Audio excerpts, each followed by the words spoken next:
예, 우리 하늘빛 우리 교회 성도 여러분들 반갑습니다. 작년에 이어서 또 왔습니다.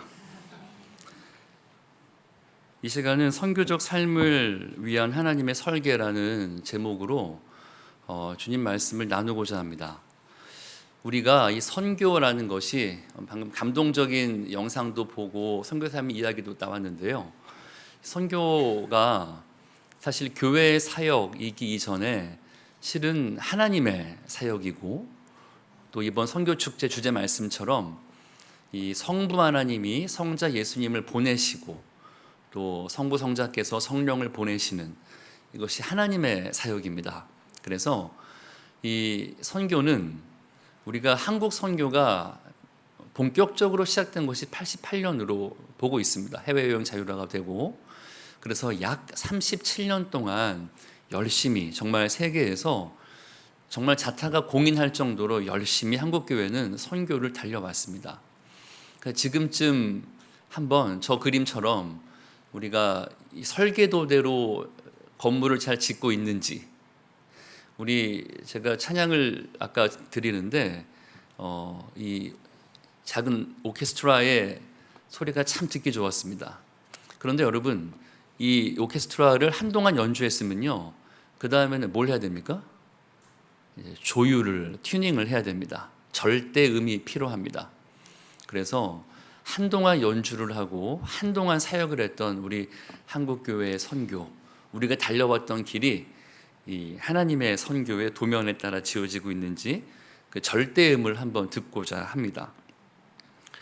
절대음 나온 김에 좀 음악에 대한 이야기로 시작을 해보겠습니다. 여러분, 이 악보를 보시는 순간 시창이 가능하셔서 막 감동과 감격이 벅차오르시는 분들은 앞에 계신 소수에 불과할 것 같은데 어떻습니까, 여러분? 이 악보가 우리에게 감동으로 다가오려면 뭐가 필요할까요? 당연히 연주자가 필요합니다.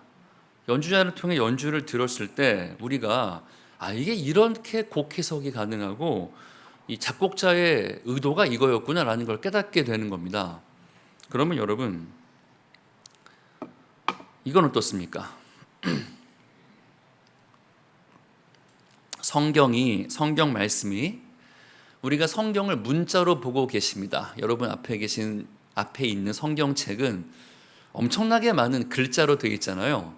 그런데 이것이 성경책이 우리에게 주어지기 전에 하나님께서 나의 백성들아, 너희들이 구원받기 위한 모든 정보와 너희들이 내 뜻을 따르기 위한 모든 내용은 다 여기 써 있다 하고 글씨로 된 성경책을 하늘에서 딱 주셨습니까? 혹은 그것을 대자보처럼 딱 벽에 붙여주셨나요? 아니요. 성경책은 문자이기 이전에 한번 따라 하시겠습니까? 만남, 사건. 네. 성경책은 우리에게 문자로 있지만 이것이 문자이기 이전에 만남과 사건이었습니다. 그래서 저 성경의 내용이, 진리가 우리에게 하나님의 의도와 설계대로 우리에게 받아들여지고 이해와 납득되기 위해서 뭐가 필요할까요? 그 이야기를 좀 해드리겠습니다. 제가 15년 동안 해외 선교사로 살았기 때문에 제가 있던 지역은 제가 이제 두 지역에 있었는데요. 8년, 7년 있었는데 두 번째 있던 지역은 술타네이트, 그러니까 이슬람교가 국교인 나라였습니다. 제가 첫 번째 있던 지역에서 이제 정치적인 박해로 나오게 됐는데 두 번째 지역 술타네이트로 들어갔을 적에 그곳 선임들이 저에게 오리엔테이션을 이렇게 시켜줬습니다. 술타네이트는 달라. 뭐가 다릅니까? 제가 이 무슬림들을 전도하려고 움마에 들어갔다네. 저의 선임께서 말씀해 주십니다. 이 무슬림들, 이슬람교를 믿는 모든 사람들이죠. 무슬림들은 이 꾸란의 교리를 따라서 움마에 살게 되어 있습니다. 움마는 무슬림들이 살고 있는 공동체입니다. 여러분, 세계에서 가장 빨리 전파되고 있는 종교는, 가장 선교적인 종교는 기독교가 아닌 거 알고 계시죠? 이슬람교가 더 많은 선교사를 보내고 더 빨리 확장되고 있어요. 2050년쯤 되면은 이슬람교가 기독교를 초월할 수 있다고도 말을 하는데 이상하죠? 여성 인권도 없고 테러하는 종교가 왜 저렇게 무슨 매력이 있길래 저렇게 사람들이 많이 믿나? 답은 움마에 있습니다. 제가 단기팀이 오면은 움마 홈스테이를 시킵니다. 2박 3일. 3박 4일은 시키지 않아요. 개종할까봐. 농담이 아닌데요. 움마는 실은 우리가 기독교가 놓친 이 구약과 신약 초대교회에 있었던 공동체성을 가지고 있는 공동체입니다. 놀랍게도. 그래서 움마 안에 저의 선임이 들어가셨어요. 그래서 4세월을 보내셨습니다. 그들의 형제가 되기 위해서 전도하려고. 그래서 저희 선임께서는 움마의 한 형제가 되었고 이맘을 찾아갔습니다. 이맘은 움마의 수장, 그러니까 목사님 같은 분인데 이맘 드릴 말씀이 있습니다. 형제와 함께. 그래서 저희 선임께서는 정말 뜻을 정한 다니엘처럼 창세기부터 계시록까지 복음을 말로 전하셨습니다. 이맘은 잠자코 그 모든 이야기를 다 들으셨습니다. 들은 다음에 이제 선임께서 이젠 둘 중 하나가 이루어질 것이다. 내가 감옥에 가든 이맘이 개종을 하든. 그랬는데 이맘이 이렇게 답을 했습니다. 이맘의 질문을 잘 들어보십시오. 형제요, 제가 그대로 말씀드리겠습니다. 형제요, 당신은 기독교인이었군요. 네, 그렇다면 뭐 하나 물어보겠습니다. 당신 기독교인들도 유일신을 믿는다면서요. 그게 맞습니다. 비교종교학적으로 유일신 종교는 유대교, 그리고 기독교, 이슬람교 이 세 개, 셋 다 아브라함 종교에 속하거든요. 우리가 곧 다룰 말씀인데 당신네들도 유일신을 믿는다면서요. 그런데 왜 당신네들은 학교 생활 따로, 직장 생활 따로, 자녀 교육 따로, 교회 생활 따로 합니까? 잘 생각해 보세요.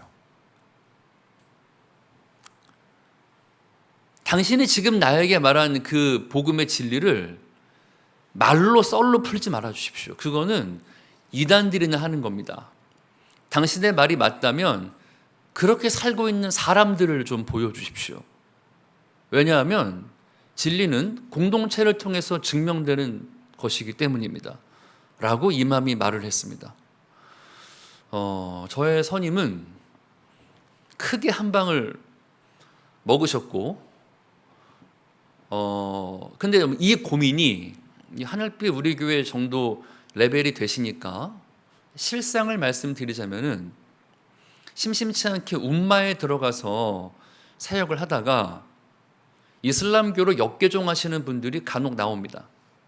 그게 왜 그런 줄 아십니까? 왜 그런가 하면 놀랍게도 우리 기독교, 현대 기독교가 가지고 있는 내용이라는 것이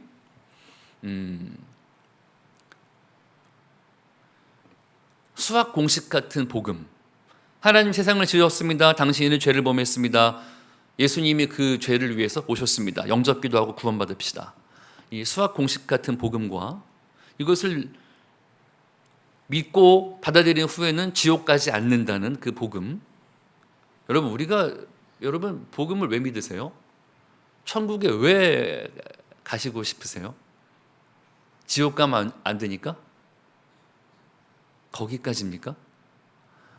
그거는 하나님 나라와 복음을 아주 소극적인 차원에서 아는 걸 수 있습니다.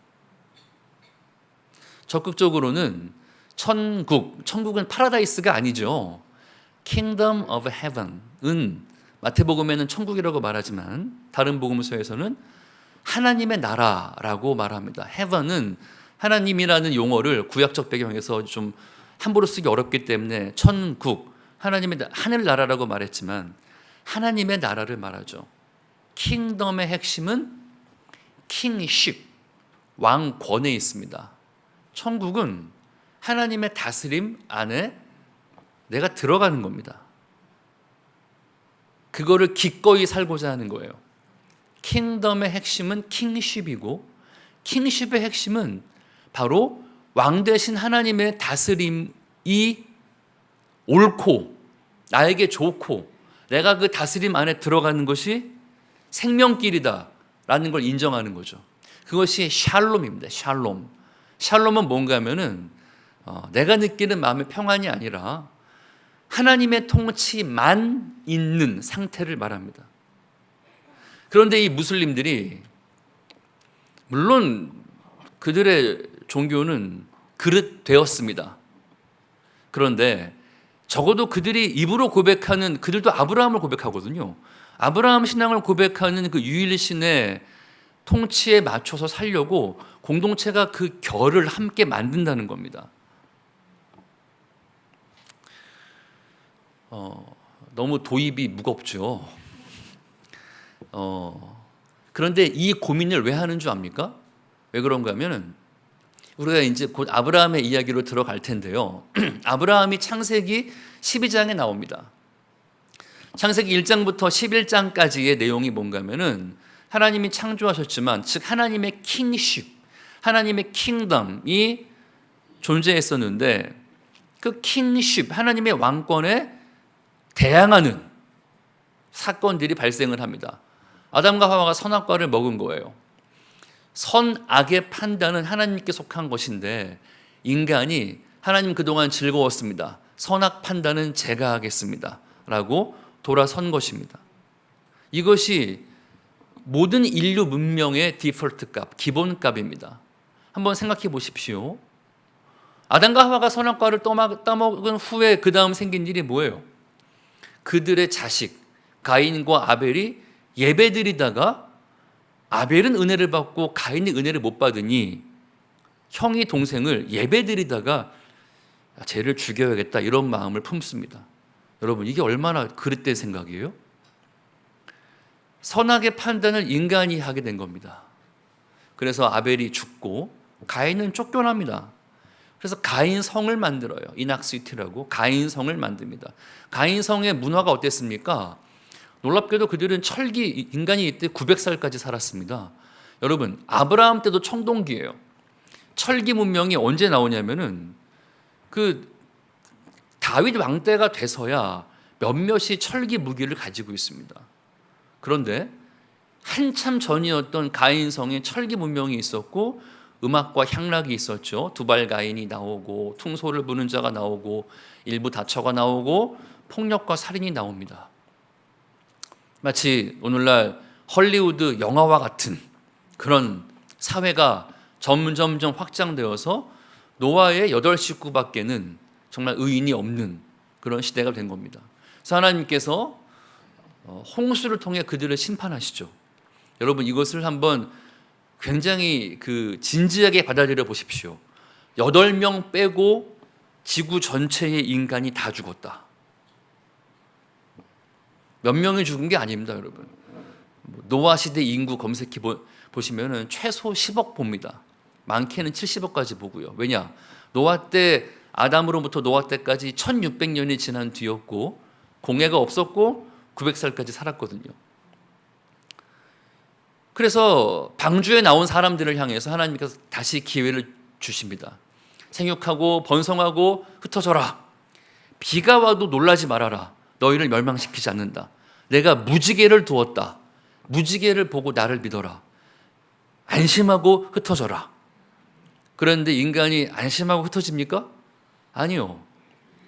그들은 바벨 시티를 만들어요. 바벨탑의 내용을 보면은 사람들이 이렇게 말합니다. 우리가 이 벽돌을 굽자. 그들이 이제 그 소재의 혁신을 일으키는데 벽돌을 구워버리자. 그리고 역청으로 시멘트를 만들자. 그래서 꼭대기가 하늘에 닿는 뾰족한 탑이 아니에요. 저건 성읍입니다. 꼭대기가 하늘에 닿는 성읍을 만들자. 그래서 창세기 11장 내용을 보시면은 삼위 하나님이 대화하십니다. 우리가 저들이 뭘 하는지 내려가서 보자. 그래서 삼위 하나님께서 깜짝 놀라시고 서로 대화하십니다. 저들을 저대로 두었다가는 우리도 그들을 막을 수가 없다. 그래서 언어를 흩어버리세요. 그래서 그들이 70민족이 흩어진 모습이 바로 11장까지의 모습입니다. 사랑하는 성도 여러분, 인간이 그들의 지성과 이성을 총동원해서 만든 모든 문명은 결국은 선교학 용어로 뻘짓을 하게 되어 있습니다. 놀라지 마십시오. 인간이 오늘날의 저 전쟁 상황도 보시고 강대국의 의사결정을 한번 보십시오. 인간의 문명은, 하나님과 저렇게 디커플링된 인간의 문명은, 칼빈은 말합니다. 인간은 폭도같이 하나님께 저항한다. 이때 하나님의 플랜은 뭡니까? 흩어진 70민족을 향해서 아브라함을 세우십니다.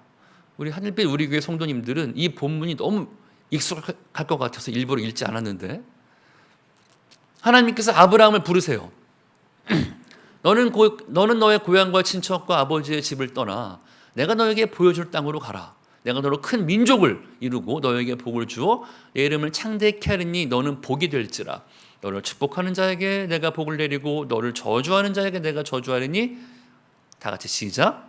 땅의 모든 족속이 너로 말미암아 복을 얻을 것이라. 우리가 오늘 다룰 내용은 아브라함과 이스라엘입니다.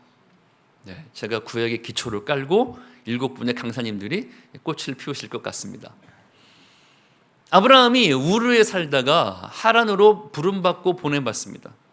하나님의 약속이 뭔가 하면 이 전 상황을 생각하셔야 돼요. 폭도같이 반항해서 죄악이 관영해서 하나님이 한탄하셨고 근심하셔서, 하나님 거룩하시거든요. 카도시가 뭡니까? 거룩은 죄악과 함께 할 수 없는 겁니다. 그래서 모든 인간이 범죄했기 때문에 물로 심판하셨고, 다음에 심판을 보류하시는 거예요. 주의 재림 때까지. 하나님께서 어떻게 그들을 구원하실 것인가? 하나님의 구속사의 첫 번째 플랜, 아브라함을 부르시고 보내시는 겁니다. 내가 너로 큰 민족을 이루어서 땅의 모든 민족이 복을 받게 하겠다. 이 의미를 알기 위해서 여러분 이런 좀 상상을 하셔야 되는데, 아브라함이 우르에 살았습니다. 저 모습은 갈대아 우르가 메소포타미아 문명의 비옥한 초승달 지역의 핵심 수도인데 오늘날의 이라크입니다. 우르의 고고학적 발견을 토대로 이제 컴퓨터 그래픽으로 복원을 한 건데, 우르는 팔레스타인을 중심으로 오른쪽에는 메소포타미아 문명이 있고 왼쪽으로는 나일강 문명이 있습니다. 나일강 문명의 랜드마크는 뭐죠? 피라밋이고, 메소포타미아 문명의 랜드마크는 저 지구라트라는 거대한 저 조각물입니다. 보이시죠? 큰 성인데, 이 지구라트를 중심으로 그들이 구획을 나눠서 시족 사회 부족 연맹을 만들었습니다. 시족 사회라는 건 뭔가 하면은 우리나라도 있습니다. 안동, 하동 가면은 집성촌이 있잖아요. 똑같습니다. 아브라함, 성이 아시인 사람들이 그의 자손이 번성하고 강성하게 되면은 지구라트 중심에 모여서 저 구획을 차지하고 사는 겁니다. 여러분, 메가시티는 4,000년 전 저 우르나 오늘날 수도권이나 똑같습니다. 극심한 경쟁. 우리나라도 있죠. 강남 3구에 들어가기 위해서 강남의 아이들이 7세 고시반을 운영하는 이유가 뭡니까?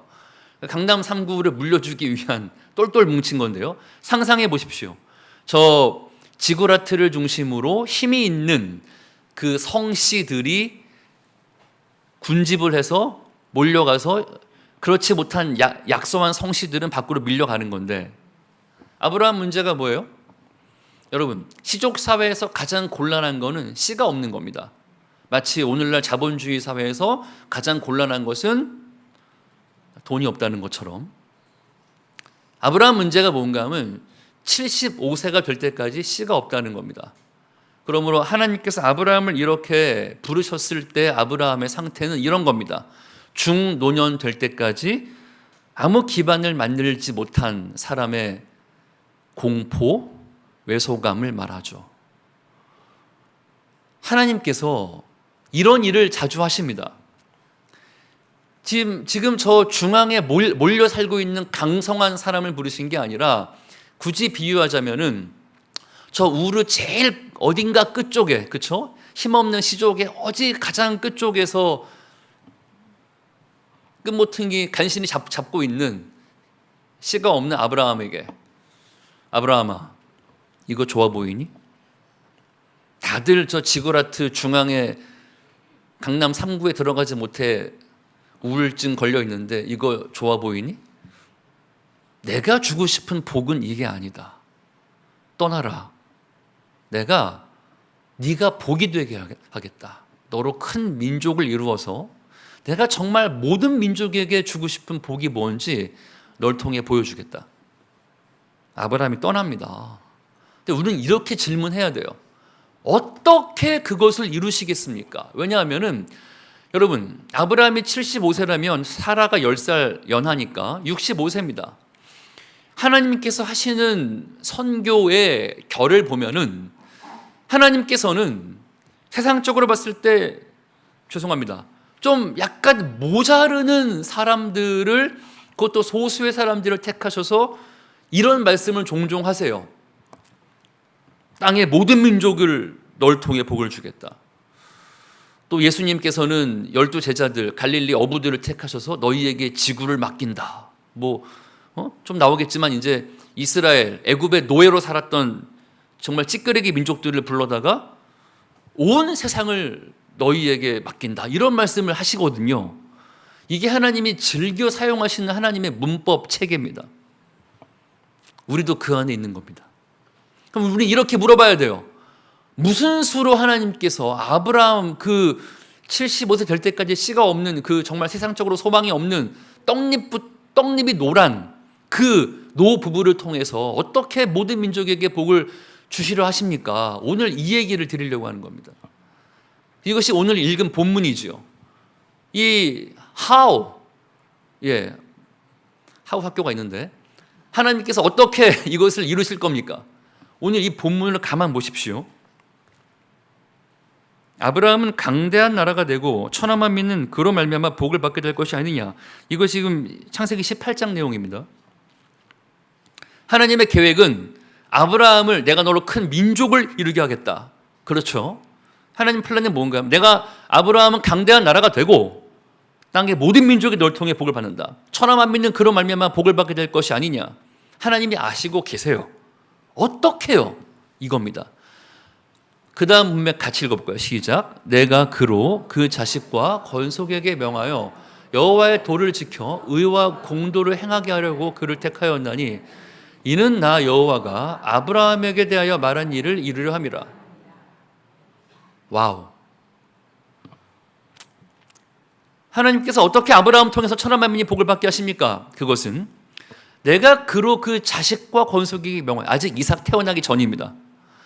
내가 그로 그 자식과 건속에게 명하여 여호와의 도를 지켜 의와 공도를 행하게 하려고 그를 택하였나니 이는 나 여호와가 아브라함에 대하여 말한 일, 그게 뭐예요? 아브라함은 강대한 나라가 되고 천하 만민은 그를 통해 복을 받게 된다. 이 두 가지 일을 이루려 함이라.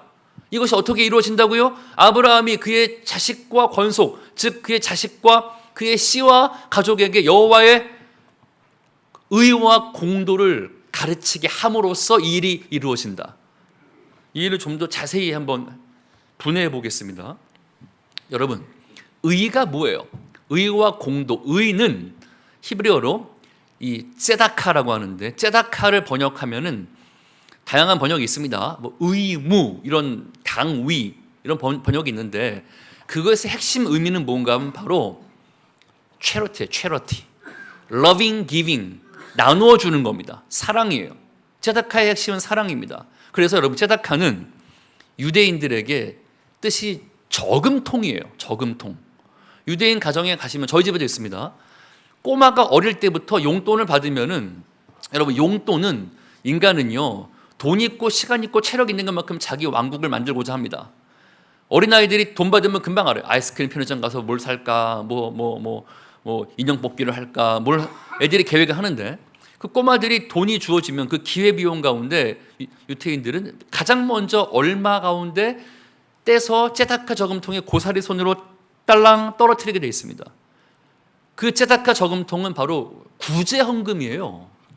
베푸는 헌금입니다. 체러티. 베푸는 구제헌금에 속합니다. 공도는 뭘까요? 공도는 미슈파트. 저것은 정의입니다. 정의. 놀랍게도 유대인들에게 저 사랑, 째다카는요, 구제와 사랑은 개인의 자비나 도덕에 맡긴 게 아닙니다. 공동체의 의무로 주어진 거예요. 미슈파트는 뭔가 하면 째다카가 돌아갈 수 있는 의무를 말합니다. 여러분, 더 놀라운 게 뭔지 아세요? 저 18장, 창세기 18장 내용이 뭔가 하면은 사실은 아브라함이 그 갈대아 우르를 떠난 뒤에 하나님만 나타나기만 하면은 아브라함은 늘 데모를 합니다. 하나님 아들을 주세요. 주신다면서요. 언약을 지키세요라고 아들을 달라고 데모합니다. 근데 하나님께서 이게 18장은 아브라함이 99세가 될 때예요. 75세 때 부름받아서 95세까지 간 겁니다. 여러분, 이삭을 100세 때 낳거든요. 하나님 무려 25년을 기다리게 하셨어요. 왜 그러셨을까요? 창세기 18장 내용이 뭔가 하면은 아브라함이 마므레 상수리 나무 그늘 아래 앉아 있습니다. 그 뜨거운 중동에서. 그런데 세 사람이 지나갑니다. 천사죠. 아브라함이 달려와서 급히 달려가서 이렇게 말합니다. 내가 종이 당신께 은혜를 입었으면 와서 그늘에서 쉬십시오. 제가 음식을 좀 준비하겠습니다. 그러니까 세 천사가 그렇게 하라고 합니다. 그래서 아브라함이 급히 달려가서 사라에게 고운 밀가루를 줘서 빵을 굽게 하고 급히 살찐 송아지를 잡아서 요리해서 급히 가져옵니다. 이게 째다카입니다. 이게 체러티예요. 베푸는 겁니다. 그래서 그 세 천사가 그것을 먹고 갈 길을 갑니다. 근데 거기 하나님이 계셨어요. 근데 하나님이 그 모습을 보고 이렇게 말씀하시는 거예요. 아브라함은 강대한 나라가 되고 천하만 믿는 그로 말미암아 복을 받게 될 것이 아니냐. 혼잣말로 하시는 겁니다. 혼잣말로. 그래서 공동번역 성경을 보시면은 하나님께서 혼자 말씀하셨다라고 써 있습니다. 그 다음이 중요한데 그 다음 18장 내용이 뭔지 압니까? 소돔과 고모라 내용이 나옵니다.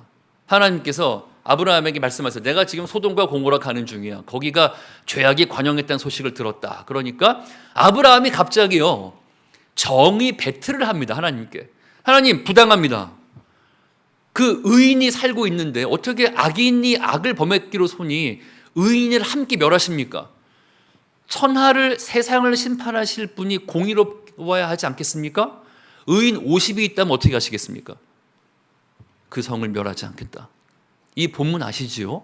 40이 있다면 어떻게 하시겠습니까? 멸하지 않겠다. 한 번만 더 용납해 주십시오. 30명은요. 제가 감히 여쭙습니다. 20명은요. 마지막입니다. 10명은요. 아브라함이 정의 배틀을 합니다. 이게 미슈파트예요. 하나님께서는 아브라함을 25년을 기다리게 하시는 동안에 아브라함 마음속에 뭐가 생겼어요? 자손, 그들의 씨에게 가르쳐줄 째다카와 미슈파트가 만들어진 겁니다. 숙성이 된 겁니다. 차오름이 있는 거예요. 그 후에 어떤 일이 생깁니까? 하나님께서 이삭을 주시고 그 이삭을 바치게 하십니다. 창세기 22장은 독특한 표현이 3번 나와요. 독자 이삭. One and only son. 독생자라는 말이 3번 나옵니다. 이삭을 바쳐라. 누굽니까? 네 사랑하는 아들 독자 이삭을 바쳐라. 자, 18장에 명년 이맘때에 아들이 있을 것이다. 아브라함에게 째다카와 미슈파트가 생겼다. 오케이. 명년 이맘때에 아들이 있을 것이다. 그 아들에게 여호와의 의와 공도를 가르쳐라. 가르쳤어요. 아이가 자란 겁니다. 그 아이를 바쳐라. 독생자 이삭을 바쳐라. 독자 이삭이 3번 나와요. 아브라함이 순종합니다. 이 이야기는 모두가 다 아실 겁니다. 아브라함의 이삭을 향해 칼을 들었을 때 여러분 이삭을 번제로 드려라 했습니다. 번제. 보세요. 그림 보시면 렘브란트의 그림입니다. 안수합니다. 제사자가 제물에게 안수해요. 죄를 전가하고 제사자는 번제가 뭐예요? 목을 떠서 피를 빼고 각을 떠서 태우는 건데 천사가 막죠. 아브라함아 어떤 일도 그에게 하지 말아라. 네가 네 아들 독자 이삭도 아끼지 아니하였은즉 네가 나를 경외하는 줄 알겠다. 그 다음 본문이 같이 읽어볼까요? 시작. 아브라함이 눈을 들어 살펴본즉 한 수장이 뒤에 있는데 뿔이 수풀에 걸려 있는지라. 아브라함이 가서 그 수장을 가져다가 아들을 대신하여 번제로 드렸더라. 아브라함이 그 땅의 이름을 여호와 이레라 하였으니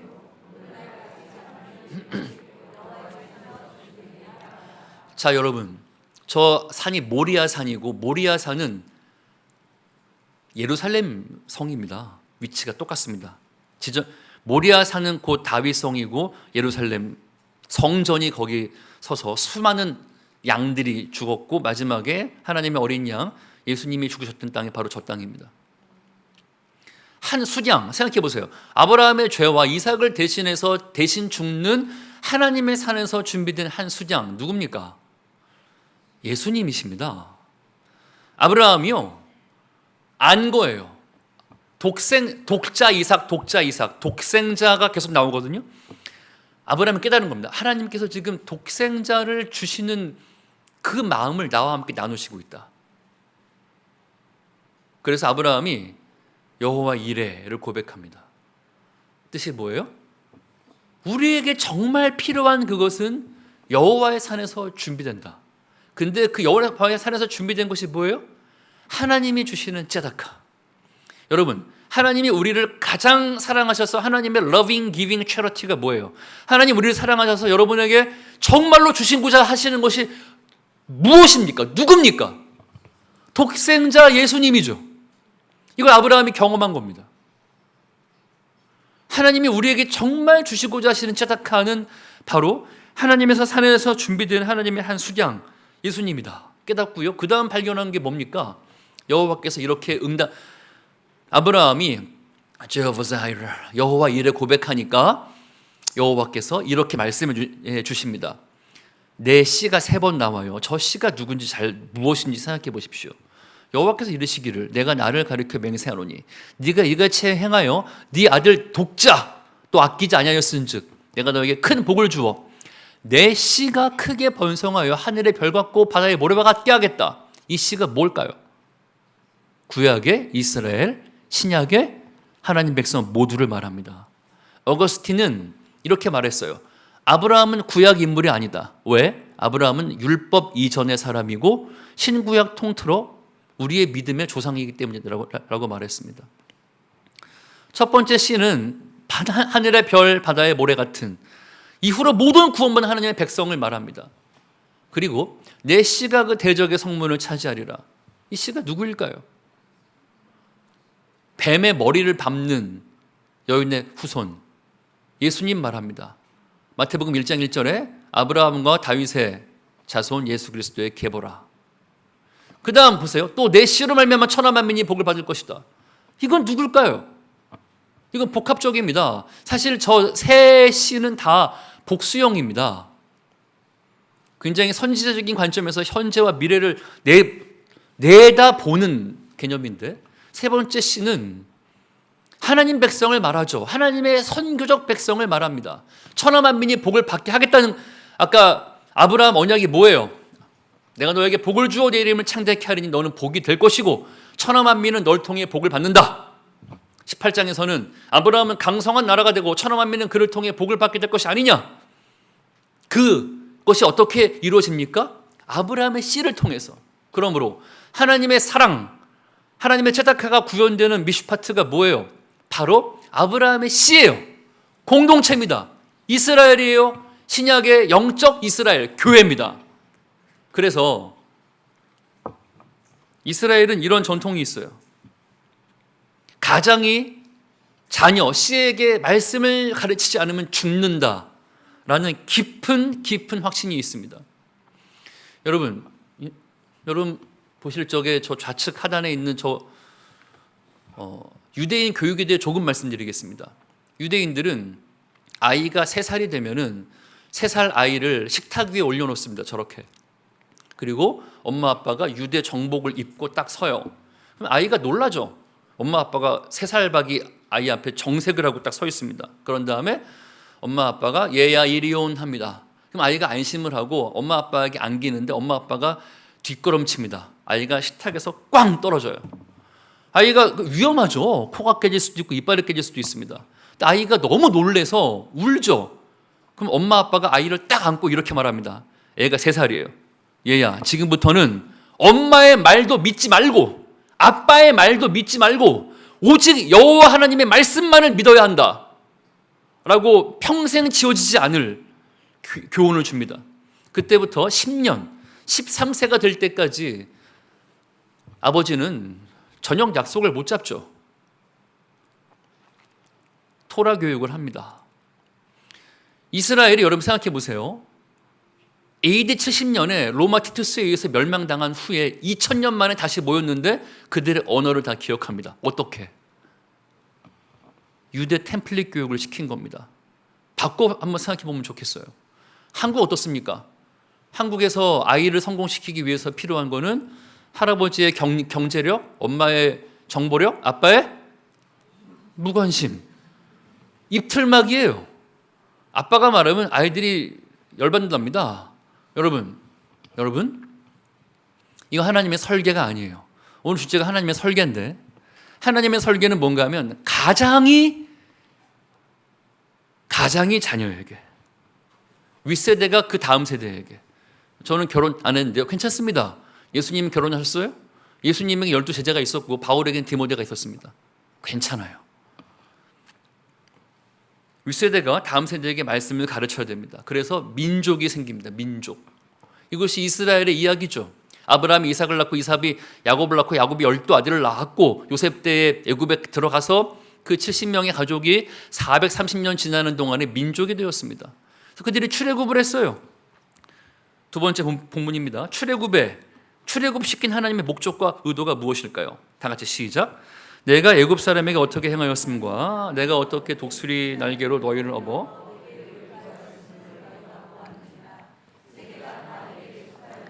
너희가 내 말을 듣고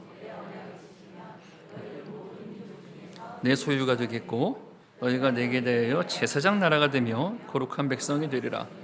너는 이 말을 이스라엘 자손에게 전할지라. 이 의미를 잘 생각해 보십시오. 아브라함은 구원받는 개인의 샘플입니다. 이스라엘은 구원받는 공동체의 샘플이에요. 자, 구원받는 개개인이 앉아 계십니다. 가족 단위로 혹은 개인으로 구원받는 공동체로 우리가 있습니다. 이 설계, 구원받는 개인의 설계가 나올 때에도 목적이 너를 통해 천하 만민이 복을 받을 것이다. 구원받는 공동체를 부르실 때에도 하나님의 목적은 뭐예요? 온 세계가 나에게 속했고 모든 민족이 내 거이기 때문에 내가 너희를 부른다. 제사장 나라가 되어라. 여러분, 선교는 뭘까요? 하나님의 선교의 설계는 뭔가 하면 모든 구원받는 백성들에게 주어진 건데 제가 작년에도 이 그림을 보여드렸습니다. 그때 이 그림을 설명을 드리고 싶었지만 주제가 달라서 설명 못 드렸는데 1년 만에 제가 후속을 하는 겁니다. 아무도 기억 못 하시겠지만, 자, 이스라엘 시내산이 해발 2300m가 넘어요. 백두산보다 높은 산입니다. 시내산에서 딱 보면은 너무 실감납니다. 왼쪽으로는 애굽이에요. 그들이 지금 우리가 아까 읽은 출애굽기 19장의 시내산에서 주신 말씀인데 세계가 다 나에게 속했다. 그래서 너희를 불렀다. 실감납니다. 왜? 왼쪽으로는 나일강 문명, 애굽 땅이 보여요. 430년간 종살이했던 데서 그들은 부름받아서 어디로 보냄받아요? 메소포타미아 문명의 가나안 땅으로 지금 보냄받는 겁니다. 그래서 부름받고 보냄받아가는 하나님의 백성에게 주께서 말씀하십니다. 제사장 나라가 되어라. 제사장 나라가 되어라. 그 의미가 뭘까요? 여러분, 제사장 나라라는 의미는 뭔가 하면은 제사장은 뭐 하는 사람이에요? 제사를 드립니다. 누구를 대신해서? 백성을 대신해서. 누구를 가르쳐서? 백성을 가르쳐서. 제사장 나라의 의미는 이런 겁니다. 보십시오. 하나님의 계획은 뭔가 하면 이 애굽의 노예들을 불러다가 애굽과 다른 대한 공동체를 만들겠다는 겁니다.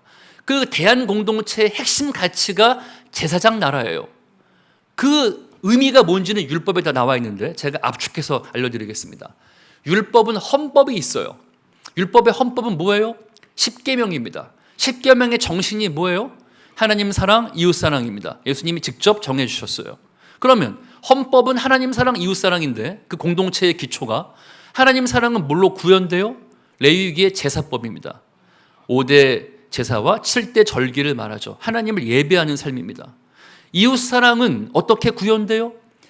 사회법이에요. 민수기와 신명기에 나오는 사회법을 말합니다. 이 의미는 뭔가 하면 너희가 이 당시 모든 세계는 다신론이야. 다신론. 신들이 많은 겁니다. 배 아플 때는 이 신, 돈을 벌 때는 이 신, 결혼할 때는 저 신, 농사할 때는 요 신, 다 다른 겁니다. 자기의 만족을 위해서 신들을 두는 건데 이스라엘은 유일하신 하나님을 섬기고 그 하나님을 예배합니다. 그리고 예배 가운데 임재하신 하나님의 성품을 공동체로 구현합니다. 하나님의 성품이 뭐예요? 의와 공이거든요. 사랑과 정이거든요.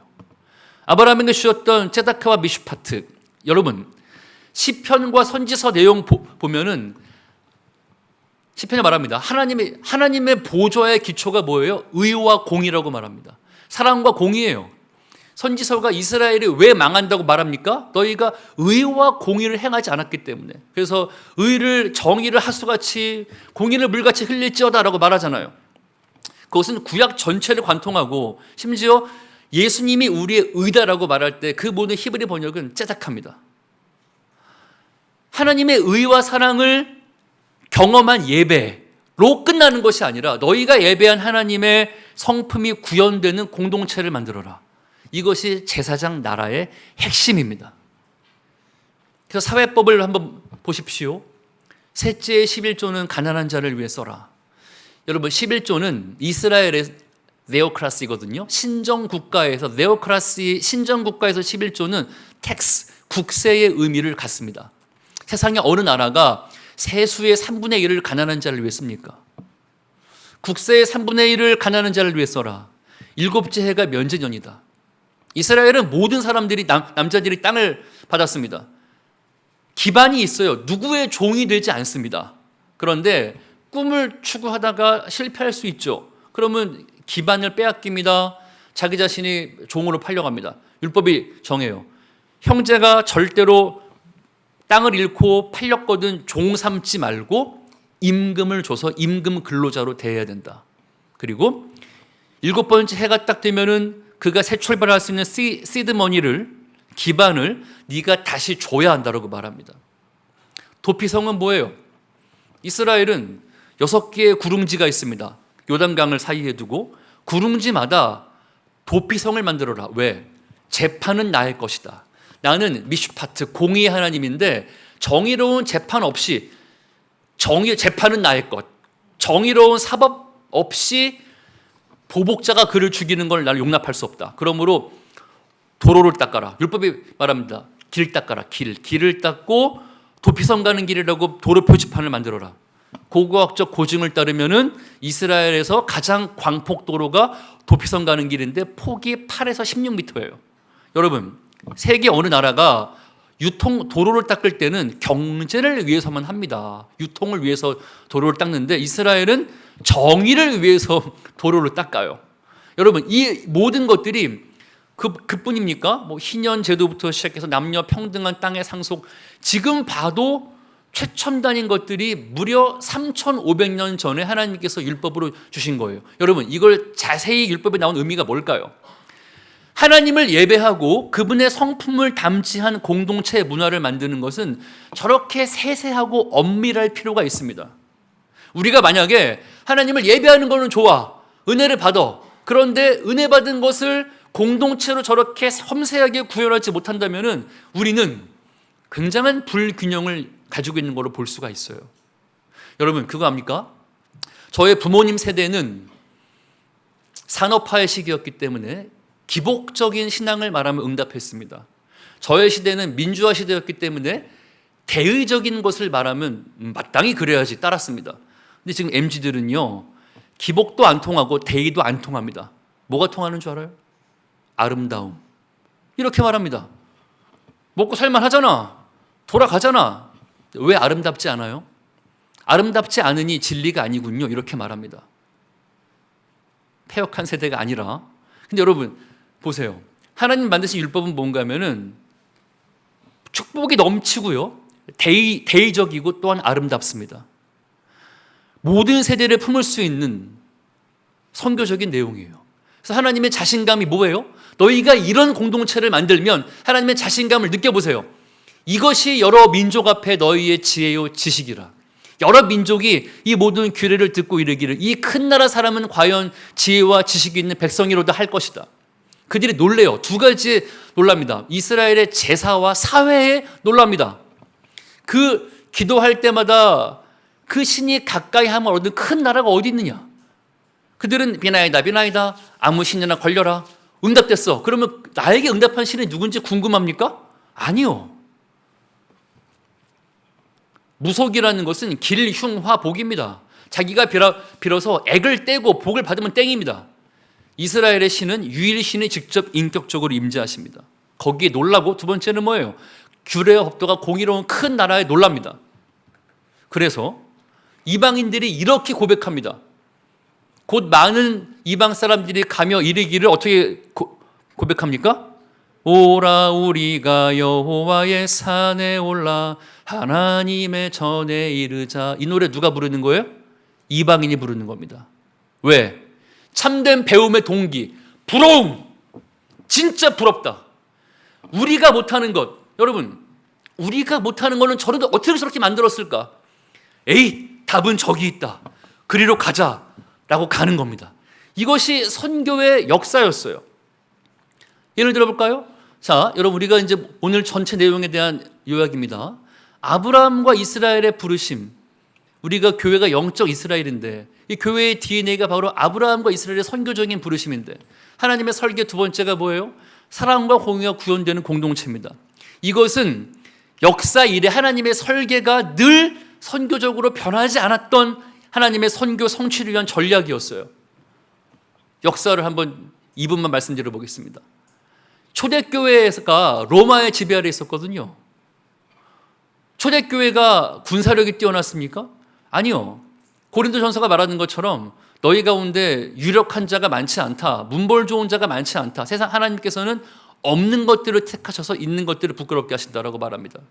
초대교회는 로마 사회에서 최하층이었습니다. 그런데 어떤 일이 생겨요? 그들이 대한공동체를 만드니까 로마가 죽게 돌아옵니다. 로마가 기독교 국가가 되었어요.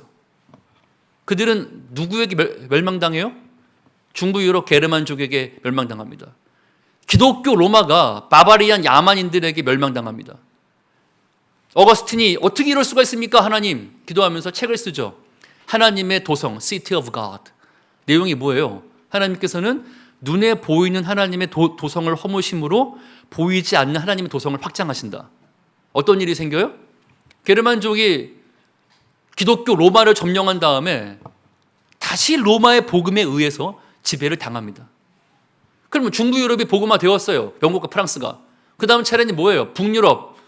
이 게르만, 뛰는 게르만 위에 나는 노르만들이 있거든요. 노르만들, 바이킹들이 들어와서 중부 유럽을 또 점령합니다. 결국 어떻게 돼요? 바이킹 왕은 영국과 프랑스의 복음에 의해서 다시 바이킹이 복음화가 돼요. 선교 역사의 흐름을 브루스 쉘리라는 역사학자가 저렇게 정의를 내립니다. 파란 글씨 시작. 사로잡힌 자가 사로잡은 자를 사로잡았다. 의미를 아시겠죠? 여러분, 저는 하늘빛 우리 교회 성도님들의 소셜 클래스를 다 모릅니다. 큰 관심이 없어요. 왜 그런 줄 압니까? 우리가 이 사회에서, 세상에서 마치 사로잡힌 자 같은 그런 연약한 사람일 수 있어요. 그러나 선교 역사가 말하는 건 뭔가 하면 사로잡힌 사람들이 선교적 대한공동체를 만들었을 때 가정이 살아나고 교회가 사랑과 공의가 구현되는 제사장 나라를 만들었을 적에 강성했던 사로잡힌 자들이 사로잡은 자를 사로잡아버렸어요. 이것이 선교 역사의 전체입니다. 최유비라는 사람이 저렇게 말했습니다. 시작. 선교란 교회가 지배사회의 대한공동체가 되는 과정이었어요. 우리가 이걸 기억해야 됩니다. 이 시간 다 같이 한번 기도하면 좋겠습니다. 반주해 주시고요. 기도할 적에 여러분 이 이맘의 질문을 한번 생각해 보십시오. 복음을 우리가 물론 말로 전해야 합니다. 그런데 여러분 가끔은요 말로만은 부족할 때가 있어요. 오늘날 한국 사회가 그렇습니다. 기독교인들이 말로만 하는 것에 대해서 세상은 이제는 거부감을 가지고 있는 듯합니다. 지금 필요한 건 뭘까요? 하나님의 설계를 기억합시다. 두 가지 위에 기도하면 좋겠는데요. 첫 번째는 아브라함에 대한 설계, 전수를 통한 전파입니다. 가장을 통해서 가정의 믿음과 말씀이 전수되고 그 전수를 통해서 수직적 전수를 통한 수평적 전파가 되는 겁니다. 두 번째는 뭐예요? 이스라엘, 사랑과 공의가 구현되는, 하나님의 성품이 구현되는 공동체가 서는 것입니다. 하나님께 우리 교회가 이런 공동체가 되길 바라고요. 여러분의 하우 학교가 이렇게 전수를 통한 전파가 이루어지는 학교, 여러분의 가정이 바로 이러한 주인공이 되길 원합니다. 이 기도 제목 가지고 다 같이 주여 외쳐 기도하겠습니다.